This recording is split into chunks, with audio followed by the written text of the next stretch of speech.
PPT के अंदर हम देखेंगे प्रोबेबिलिटी सैम्पलिंग डिज़ाइंस। अभी तक हम लोग सैम्पलिंग के फंडामेंटल्स देख चुके हैं, क्या प्रोसेस होती है सैम्पलिंग की वो देख चुके हैं। अब आपको बताया था कि सैम्पलिंग डिज़ाइन के दो मेथड्स हो सकते हैं, one is probability sampling designs and second is non probability sampling design. तो इस पीपीटी के अंदर हम फर्स्ट वन देखेंगे, that is probability sampling designs. Sampling का मतलब क्या होता है? एक बड़ी पॉपुलेशन के अंदर से, बड़े ग्रुप के अंदर से एक छोटा ग्रुप निकाल लेना जिसपे अपनी ऑब्जर्वेशंस को रिसर्चर रिकॉर्ड करता है। अब जो एलिमेंट्स पॉपुलेशन के हम अपने सैंपल में सेलेक्ट करेंगे वो किस बेसिस पे करेंगे, वही हमारे सैम्पलिंग डिज़ाइन के प्रोसीजर्स होते हैं। तो प्रोबेबिलिटी सैम्पलिंग डिज़ाइन का मेन मोटिव क्या है कि इसमें पॉपुलेशन के हर एक एलिमेंट के पास बराबर चांस हो कि वो सैंपल में आ पाए। यहाँ पर रिसर्चर की किसी भी तरीके की बायसिंग नहीं होती है, कोई भी पर्सनल चॉइस नहीं होती है। वो रैंडमली एलिमेंट्स को सेलेक्ट करता है सैंपल में पॉपुलेशन से, यानी कि हर एक एलिमेंट के पास बराबर चांस है, यानी कि हर एक एलिमेंट के पास जो प्रोबेबिलिटी है सेलेक्ट होने की, that is non zero. Non zero का मतलब क्या हुआ? जीरो के अलावा कुछ भी, जीरो प्रोबेबिलिटी नहीं है उसकी। जीरो का मतलब क्या हुआ? कुछ भी नहीं। दैट मीन्स हर एक एलिमेंट के पास कुछ ना कुछ प्रोबेबिलिटी है कि वो सैंपल में सेलेक्ट हो पाए, और उन यूनिट्स को पहले से पता है कि वो सैंपल के अंदर सिलेक्ट हो सकता है। It is also called random sampling. Then ensures information is obtained from a representative sample of the population। जो इंफॉर्मेशन मिल रही है आपको सैंपल से, उसके लिए आप इंश्योर्ड रहेंगे कि वो सही रिप्रेजेंटेटिव है आपकी पॉपुलेशन की, क्योंकि आपने हर एक एलिमेंट को रैंडमली सेलेक्ट किया है, कोई भी पर्सनल बायसिंग वहाँ पर नहीं करी है। देन जो सैम्पलिंग एरर्स यहाँ पर आती हैं आप उनको कैलकुलेट कर सकते हो, और अगर कैलकुलेट कर सकते हो तो उनको मिनिमाइज भी कर सकते हो। Then survey results can be projected to the population. जो सैंपल के रिजल्ट्स हैं, क्योंकि आपका सैंपल एक अच्छा रिप्रेजेंटेटिव है, ट्रू रिप्रेजेंटेटिव है पॉपुलेशन का, तो जो ऑब्जर्वेशंस, जो रिजल्ट्स आपको अपने सैंपल से मिले हैं वही आपके पॉपुलेशन के भी हो जाएंगे।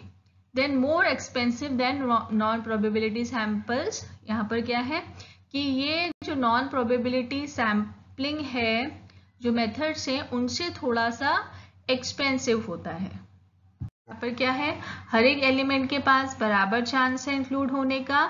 अब ये भी 4 तरीके की होती हैं। जो प्रोबेबिलिटी सैम्पलिंग डिजाइन है उसमें 4 तरीके की टेक्निक्स हम देखते हैं, simple random sampling, systematic sampling, stratified sampling and cluster sampling. है सिंपल रैंडम सैम्पलिंग।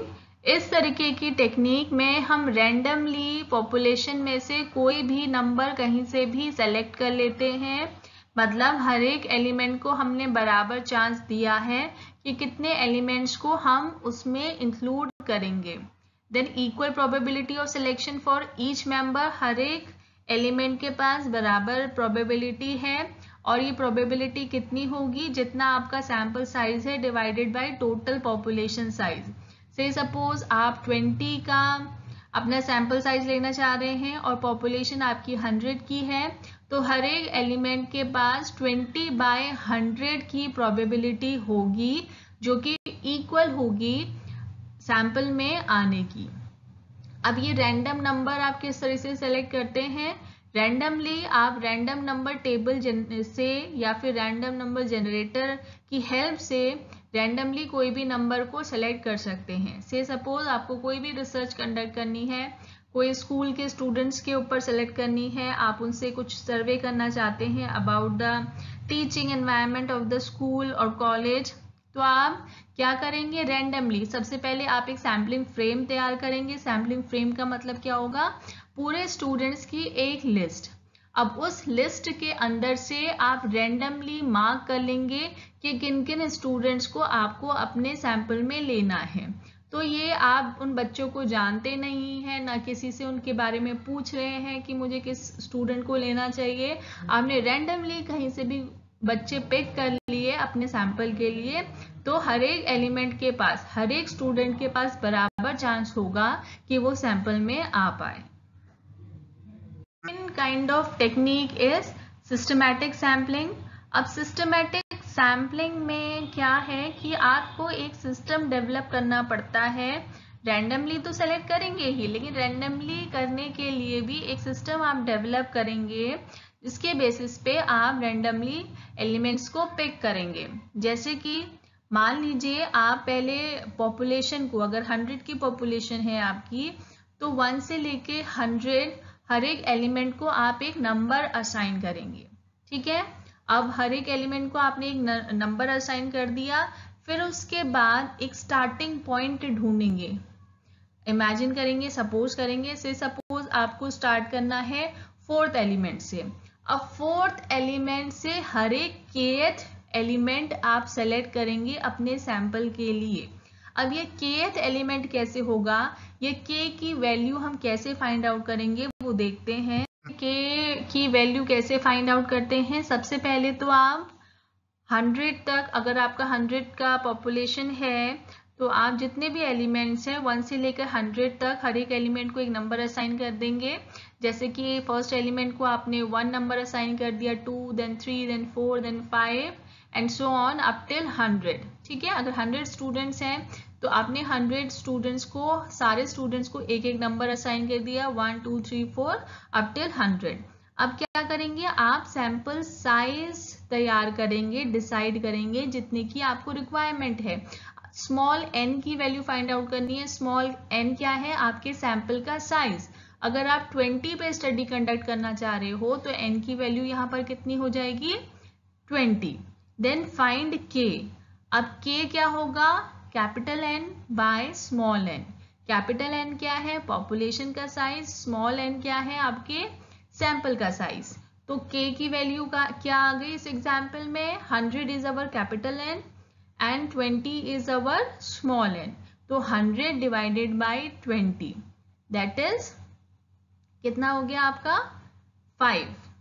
ठीक है, तो हर k की वैल्यू यहाँ पर 5 आ गई। तो हर एक 5th एलिमेंट को आपने फिर उसके बाद क्या करेंगे, आप कहाँ से आपको स्टार्ट करना है। से सपोज आपको 4th नंबर से स्टार्ट करना है, तो 4th नंबर के बाद से हर एक 5th एलिमेंट को आप अपने सैंपल में सेलेक्ट करेंगे, क्योंकि आपको kth एलिमेंट सेलेक्ट करना था और k की वैल्यू यहाँ पर 5 आई है।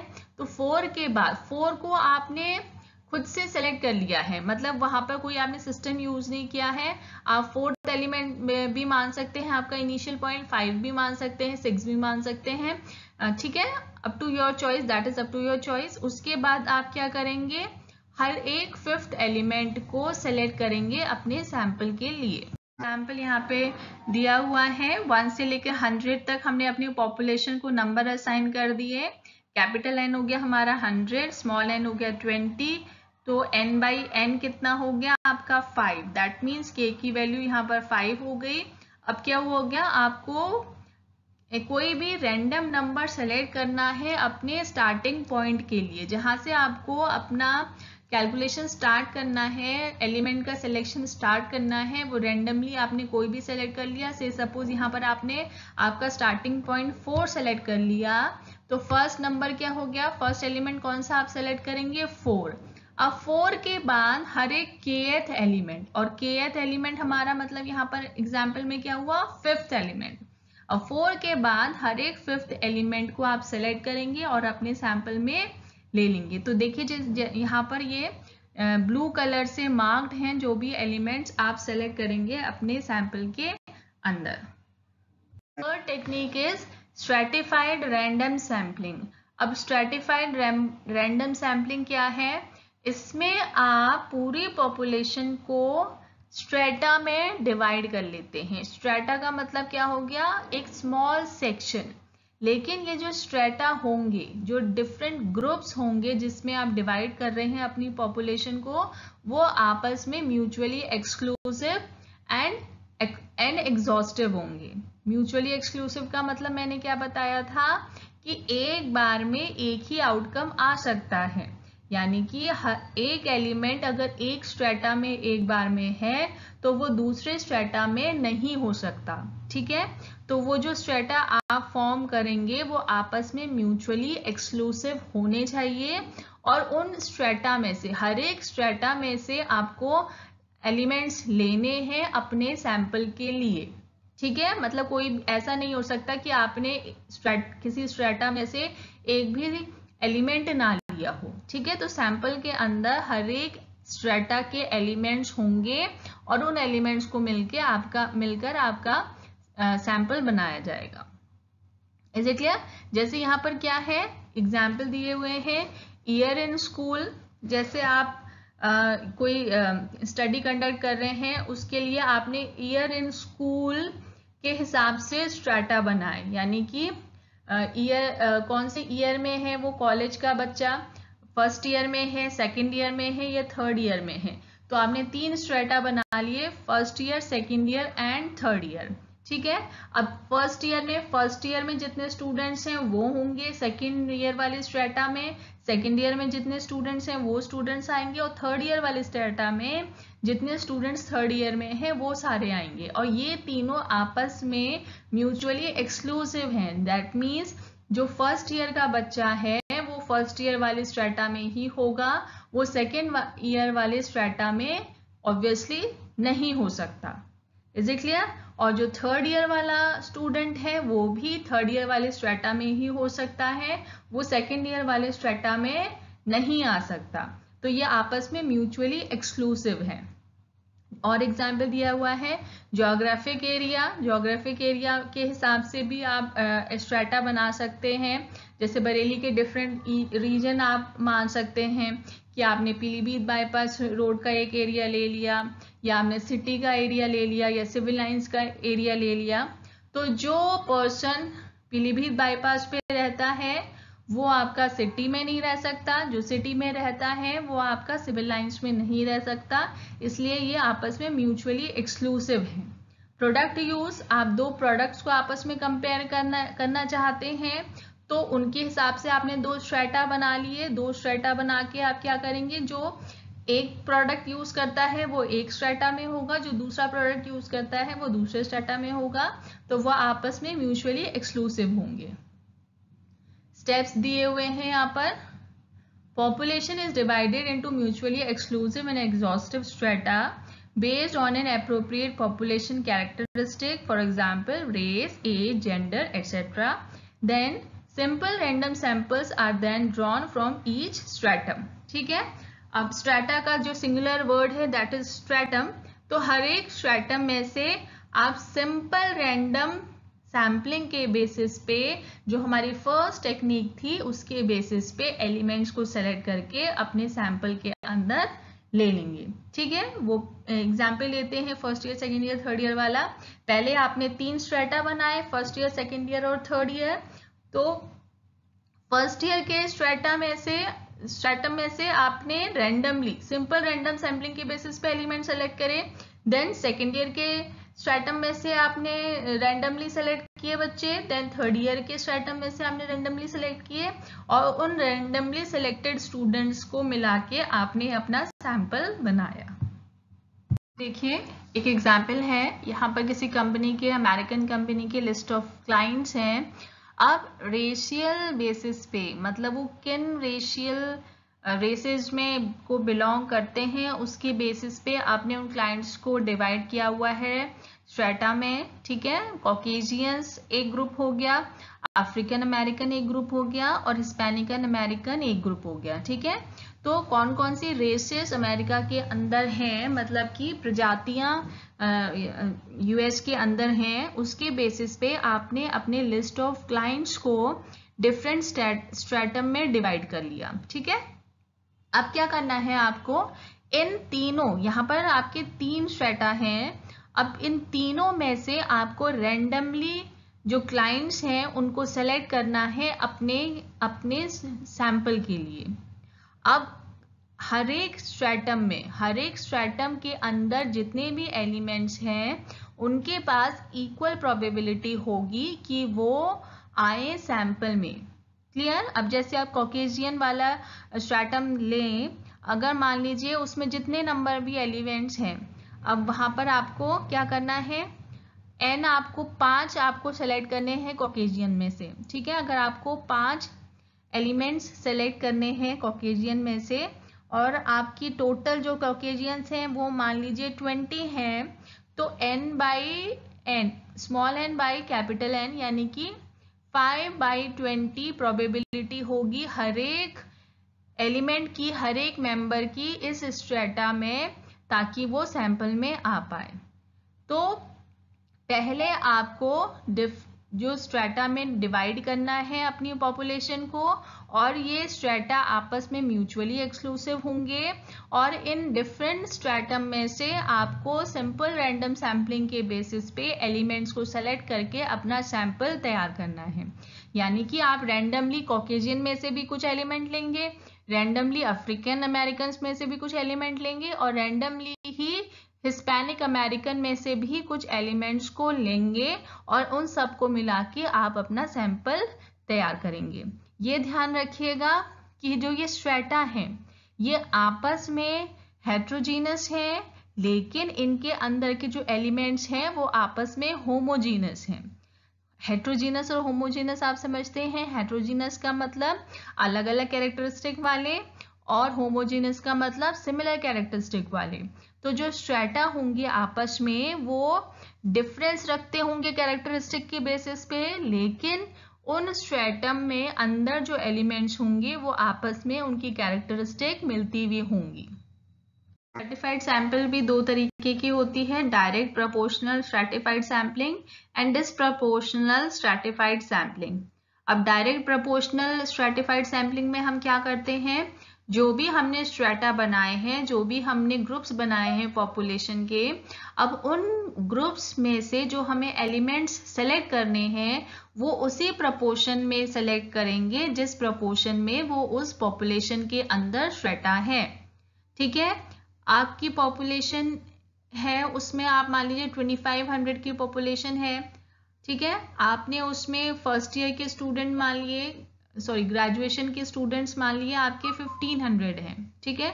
टोटल नंबर ऑफ स्टूडेंट्स कितने थे 2500, और ग्रेजुएशन के स्टूडेंट हो गए 1500, और पोस्ट ग्रेजुएशन के स्टूडेंट कितने हो गए 1000। तो ग्रेजुएट स्टूडेंट का प्रपोर्शन कितना हो गया यहाँ पे 60%, ठीक है। यानी कि 25, अगर आप 1500 का परसेंटेज निकालेंगे 2500 में से तो 60 आएगा, तो आपको, और पोस्ट ग्रेजुएट का कितना आएगा 40 आएगा, तो आपको जो 60-40 का रेशियो इनका है, उतने ही रेशियो में आपको सैंपल में भी एलिमेंट्स लेने होंगे, ठीक है। जो सैंपल आप बनाएंगे उसमें जो एलिमेंट्स होंगे वो 60% ग्रेजुएट वाले ग्रुप के होंगे और 40% पोस्ट ग्रेजुएट वाले ग्रुप के होंगे। तो प्रोपोर्शनल में हम क्या करते हैं, जो सैंपल में हम एलिमेंट्स सेलेक्ट कर रहे हैं डिफरेंट स्ट्रेटा में से, वो एलिमेंट उसी प्रोपोर्शन में होंगे जिस प्रोपोर्शन में पर्टिकुलर स्ट्रेटा पॉपुलेशन के अंदर है। और उसके बाद डिसप्रपोर्शन में हम क्या करेंगे कि हम इक्वल नंबर में लेते हैं, हर एक स्ट्रेटा में से इक्वल नंबर ऑफ एलिमेंट्स लेंगे अपने सैंपल के अंदर। हम वहां पर प्रपोर्शन के बेसिस पे एलिमेंट्स को सिलेक्ट नहीं करते हैं। क्लस्टर सैम्पलिंग क्या है, जो फोर्थ टेक्निक है आपकी प्रोबेबिलिटी सैम्पलिंग की। क्लस्टर सैम्पलिंग में भी हम स्ट्रैटिफाइड सैम्पलिंग की तरह ग्रुप्स में डिवाइड कर लेते हैं अपनी पॉपुलेशन को। डिफरेंस इतना आता है कि स्ट्रैटिफाइड सैम्पलिंग में जो हम स्ट्रेटा बनाते हैं वो स्ट्रेटा, वो ग्रुप्स आपस में हेट्रोजीनस होते हैं, और उन डिफरेंट स्ट्रेटम के अंदर जो एलिमेंट्स होंगे वो आपस में होमोजीनस होंगे, ठीक है। मतलब स्ट्रेटम के अंदर के एलिमेंट्स की कैरेक्टरिस्टिक्स सिमिलर होंगी, लेकिन दो स्ट्रेटा आपस में कैरेक्टरिस्टिक के बेसिस पे डिफरेंट होंगे।